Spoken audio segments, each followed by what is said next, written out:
Baik, Assalamualaikum warahmatullahi wabarakatuh. Perkenalkan, saya Bagas Dwi Ramdan Mulyanto dari SMA Negeri 2 Sumba Besar. Baik, Dewan Juri yang terhormat, mosi perdebatan kita kali ini yaitu sebagai negara berkembang dengan potensi maritim, Dewan ini tidak akan menggunakan strategi ekonomi biru. Di sini kami sebagai tim pro pada perdebatan kali ini. Dan adapun kata kunci kami menjadi fokus kami saat ini yaitu Dewan Juri terhormat, kami setuju jika Dewan ini tidak akan menerapkan strategi ekonomi biru. Dikarenakan apabila digunakan Dewan Juri terhormat, ini akan sangat mengancam keberadaan dari nelayan tradisional. Oleh karena itu kami tekankan bahwa kami sangat setuju dengan mosi kali ini. Kesetujuan kami bukan tidak beralasan Dewan Juri terhormat, karena kami melihat jika strategi ini digunakan akan sangat mengancam keberadaan dari nelayan lokal yang ada di Indonesia, Dewan Juri. Di sini adapun batasan masalah yang kami berikan yaitu strategi ekonomi biru ini tidak boleh diterapkan di Indonesia. Dan di sini saya sebagai pembicara pertama dari tim pro. Baiklah Dewan Juri terhormat, sebelum masuk ke argumentasi kami, di sini telah kami kutip, ekonomi biru adalah strategi pembangunan ekonomi nasional yang mengandalkan sumber daya kelautan atau potensi maritim yang dimiliki oleh suatu negara.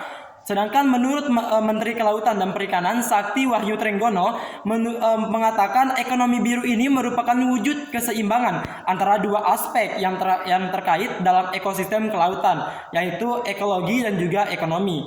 Tentunya Dewan Juri terhormat sebagai negara kepulauan, Indonesia akan menjadi aktor dalam pengimplementasian konsep ekonomi biru ini. Masifnya pembangunan pesisir dan laut seperti tol dan juga pariwisata yang menjadikan fokus utama dalam pembangunan ini. Jika kita lihat dari sisi di mana ekonomi biru ini berorientasi untuk memanfaatkan sumber daya laut dengan memperhatikan keberlanjutan lingkungan dan kesejahteraan masyarakat pesisir. Tentu ini akan menjadi konsep yang sangat amat tepat untuk diimplementasikan. Namun Dewan Juri yang terhormat, yang menjadi pertanyaannya saat ini yaitu apakah fakta yang ada di lapangan menunjukkan hal demikian? Apakah benar kebijakan ini berpihak kepada lingkungan dan juga masyarakat pesisir? Mari kita sedikit mengingat Dewan Juri. Adanya polemik reklamasi Teluk Jakarta 2020 lalu ataupun Teluk Benoa Bali yang hingga sekarang tak kunjung reda Dewan Juri, di mana bertujuan untuk meningkatkan pariwisata malah merusak alam Dewan Juri. Banyak pihak yang menentang hal ini. Banyak pihak menentang reklamasi ini Dewan Juri terhormat karena reklamasi ini dianggap sebuah bentuk perusakan yang dapat menimbulkan bencana lingkungan. Benar Dewan Juri, di mana hutan bakau habis ditebang untuk membangun jalan tol yang katanya bertujuan untuk memudahkan akses masyarakat. Mereka tidak berpikir apabila datang air pasang siapa yang kemenahannya Dewan Juri. Begitupun demikian Dewan Juri, dari segi sosial ekonomi, para nelayan kawasan pesisir juga sangat amat dirugikan. Pasalnya mereka akan memerlukan lebih banyak bahan bakar untuk melaut karena dengan adanya pulau-pulau reklamasi ini. Dan telah dilansir oleh It Times, salah satu nelayan di daerah Jakarta, Pelabuhan Muara Angke, mengungkapkan bahwa adanya pulau reklamasi, pendapatan mereka menurun drastis dari 1,5 juta menjadi 150.000. Hal itu sangat wajar terjadi Dewan Juri, karena dengan adanya pulau reklamasi ataupun pembangunan seperti tol itu akan menggeser habitat dan ekosistem laut, ikan dan juga terumbu karang yang ada di Indonesia.